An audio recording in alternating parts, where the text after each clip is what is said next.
नमस्कार दोस्तों, स्वागत आप सभी का आपके अपने YouTube channel online study DK में। और आज हम देखने वाले हैं यहाँ पर प्रैक्टिस सेट की सीरीज के अंतर्गत बाल विकास एवं शिक्षा शास्त्र के 30 अति महत्वपूर्ण प्रश्नों का प्रैक्टिस सेट।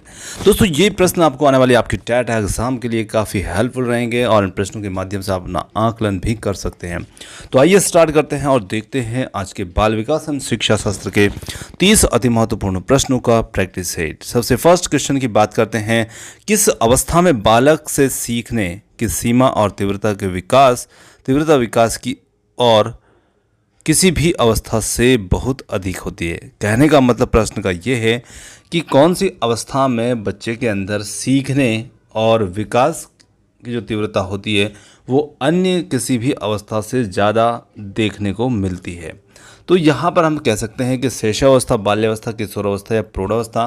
तो देखिए, बच्चे का जब जन्म होता है, बच्चे का जन्म होने के बाद बच्चे की जो पहली अवस्था होती है वो शैशव अवस्था होती है। और उसी अवस्था में हम देखते हैं कि बच्चे का जो विकास होता है वो भी काफ़ी तीव्रता से होता है। साथ ही साथ उस अवस्था में बच्चा जो है बहुत कुछ अनुकरण करके सीखता है। तो वहाँ पर बच्चे की जो सीखने की तीव्रता होती है, साथ ही विकास की तीव्रता, वो अन्य किसी भी अवस्था से बहुत अधिक होती है। तो पहला विकल्प होगा शैशव अवस्था, इसमें हमारे लिए सही उत्तर। आगे देखें, विकास का मनोसामाजिक विकास का सिद्धांत किसने दिया है। तो यहाँ पर विकास का मनोसामाजिक सिद्धांत जो है ये देने वाले फ्रायड है, कोलबर्ग, एरिक्सन है या फिर हिल्दा तांबा है। तो यहाँ पर सही उत्तर इस प्रश्न के लिए जो बनेगा वो बनेगा एरिक्सन। एरिक्सन ने जो मनोसामाजिक विकास का सिद्धांत जो है ये देने वाले हैं एरिक्सन। आगे देखिए, संवेगों को प्रशिक्षित करने की सर्वोच्च विधि कौन सी है। तो यहाँ पर संवेगों को प्रशिक्षित करने की सर्वोच्च विधि परिश्रमशीलता, दमन, रेचन, मार्गान्तीकरण। तो यहाँ पर हम कह सकते हैं कि संवेगों को प्रशिक्षित करने की जो सही विधि है वो यहाँ पर होगी रेचन, और विकल्प सी इसमें होगा सही उत्तर। देखिए, संवेगों को प्रशिक्षित करने की जो सर्वोच्च विधि है रेचन, इसको माना गया है सी विकल्प को। चलिए आगे देखें अगले प्रश्न को। तो अगला प्रश्न आता है यहाँ पर, संवेगों को छिपाने या छद्म रूप से अभिव्यक्त करने की जो प्रवृत्ति होती है वो विकसित होती है। तो यहाँ पर बाल्यावस्था, शैशवावस्था, किशोरावस्था या फिर प्रौढ़ावस्था। तो हम देखते हैं कि अलग अलग आयु में बच्चों के जो संवेग होते हैं वो बच्चे प्रदर्शित करते हैं, परंतु कुछ अवस्था ऐसी होती है जहाँ पर वो अपने संवेगों को छिपाने की प्रवृत्ति या छद्म रूप से अभिव्यक्त करने की प्रवृत्ति उनमें होती है।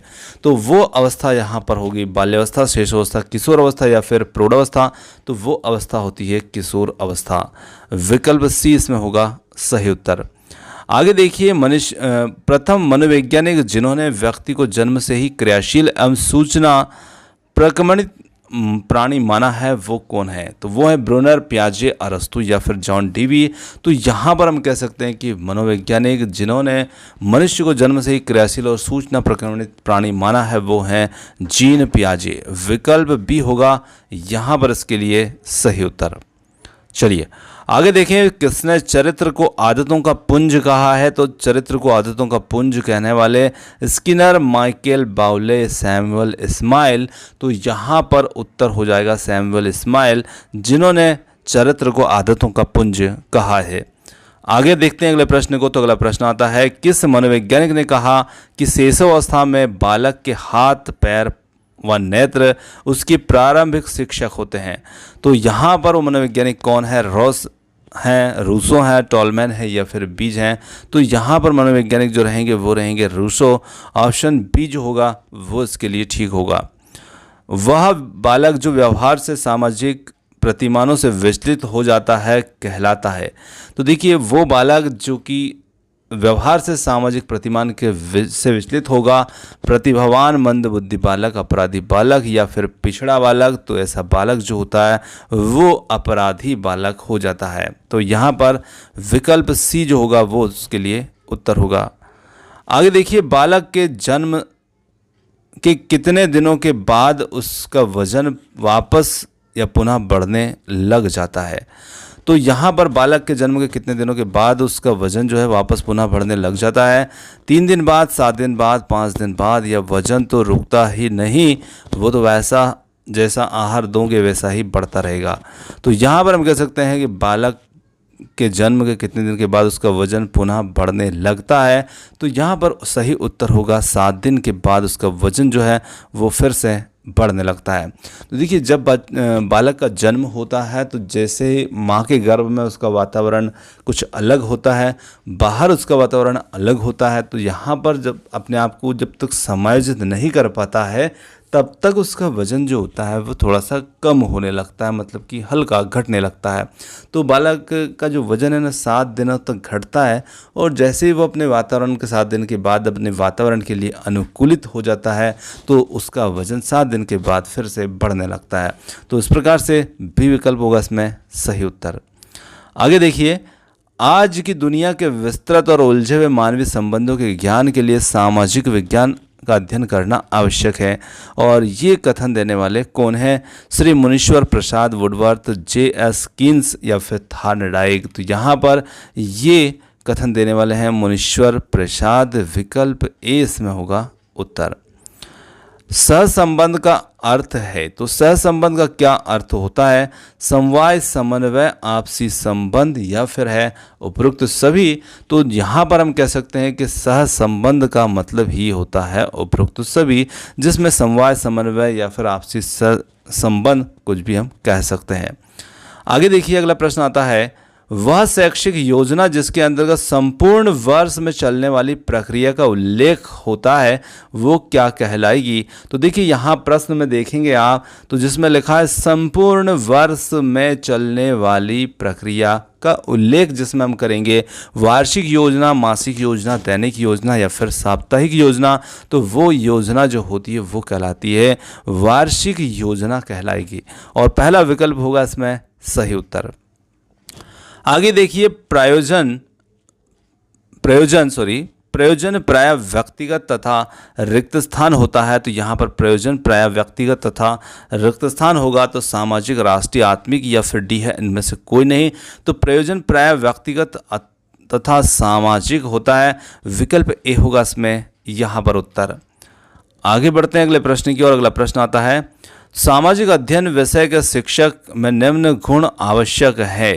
तो सामाजिक अध्ययन विषय का शिक्षक में निम्न गुण आवश्यक है: बौद्धिक योग्यता, बौद्धिक जागरूकता, उदार दृष्टिकोण, उपरोक्त सभी।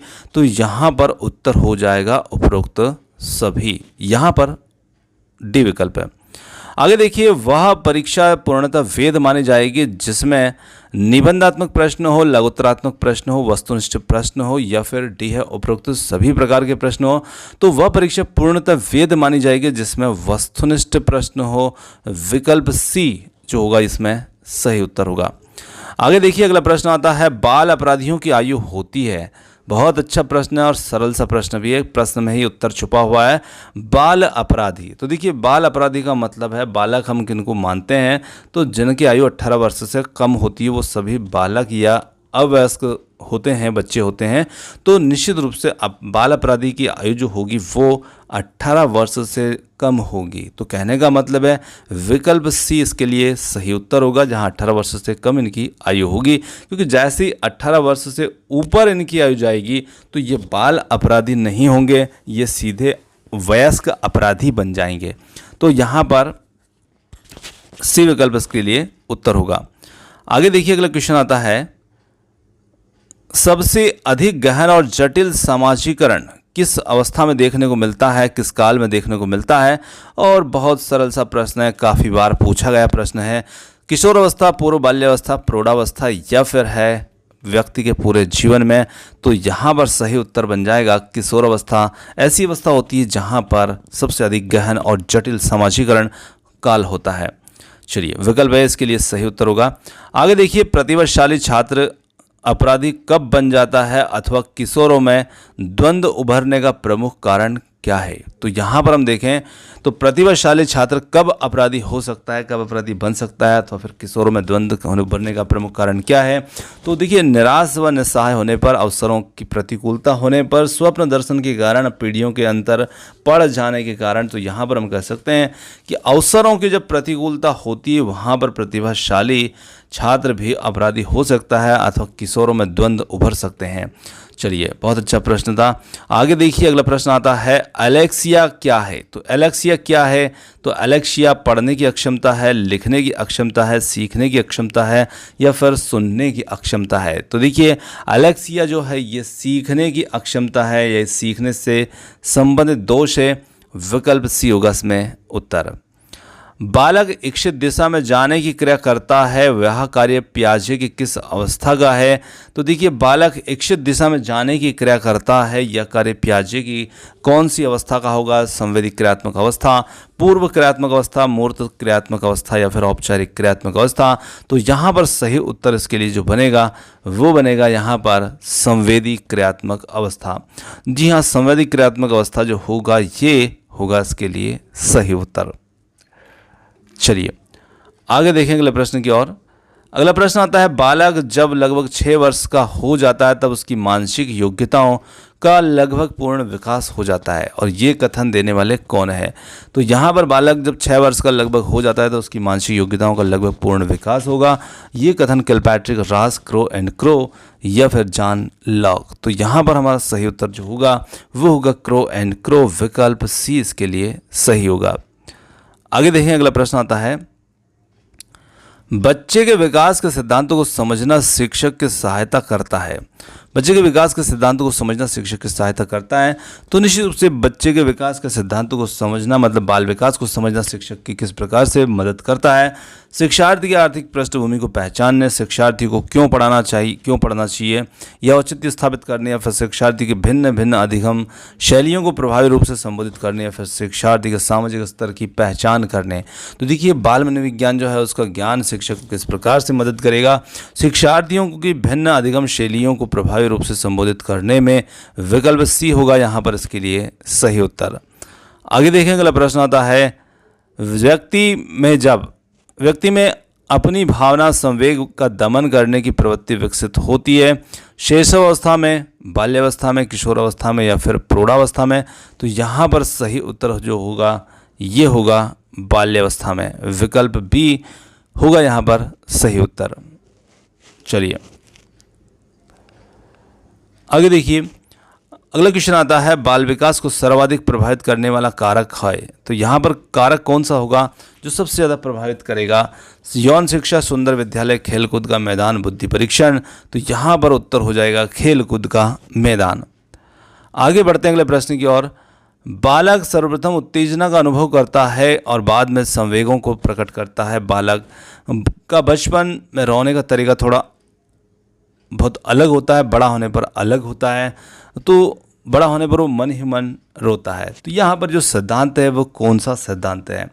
समान प्रतिमान का सिद्धांत, सामान्य से विशिष्ट का सिद्धांत, वंशानुक्रम का सिद्धांत, या उपरोक्त तो सभी का योग। तो देखिए, यहाँ पर बच्चा जब छोटा रहता है तब वो अलग टाइप से उत्तेजना अनुभव करता है, अलग प्रकार से रोता है। जब बड़ा होता है तो उसमें उत्तेजना अलग होती है और रोने का तरीका भी अलग होता है। तो बच्चा पहले सामान्य रूप से रो रहा था, अब वो विशिष्ट रूप से रो रहा है। तो कहने का मतलब है कि यहाँ पर बच्चे का जो सिद्धांत है या व्यक्ति का जो सिद्धांत लागू हो रहा है वो है सामान्य से विशिष्ट का सिद्धांत। विकल्प बी जो होगा ये यहाँ पर सही उत्तर होगा, क्योंकि जब बच्चा बचपन में रोता है बहुत ज़ोर ज़ोर से चिल्ला चिल्ला कर रोता है ना, आंखों में से आंसू टपकते हैं, और बड़ा होने पर रोता है तो मन ही मन रोता है। तो सामान्य से विशिष्ट का सिद्धांत यहाँ पर लागू हो जाता है। चलिए, आगे देखिए अगले प्रश्न को। अगला प्रश्न आता है लड़का लड़की के साथ, लड़की लड़की के साथ खेलना रहना पसंद करते हैं। इस अवस्था में समलैंगिक भावना अधिक रहती है तथा बालक इस अवस्था में स्वयं को परिपक्व या समझदार दिखाने की कोशिश करते हैं। यह किस अवस्था की बात हो रही है?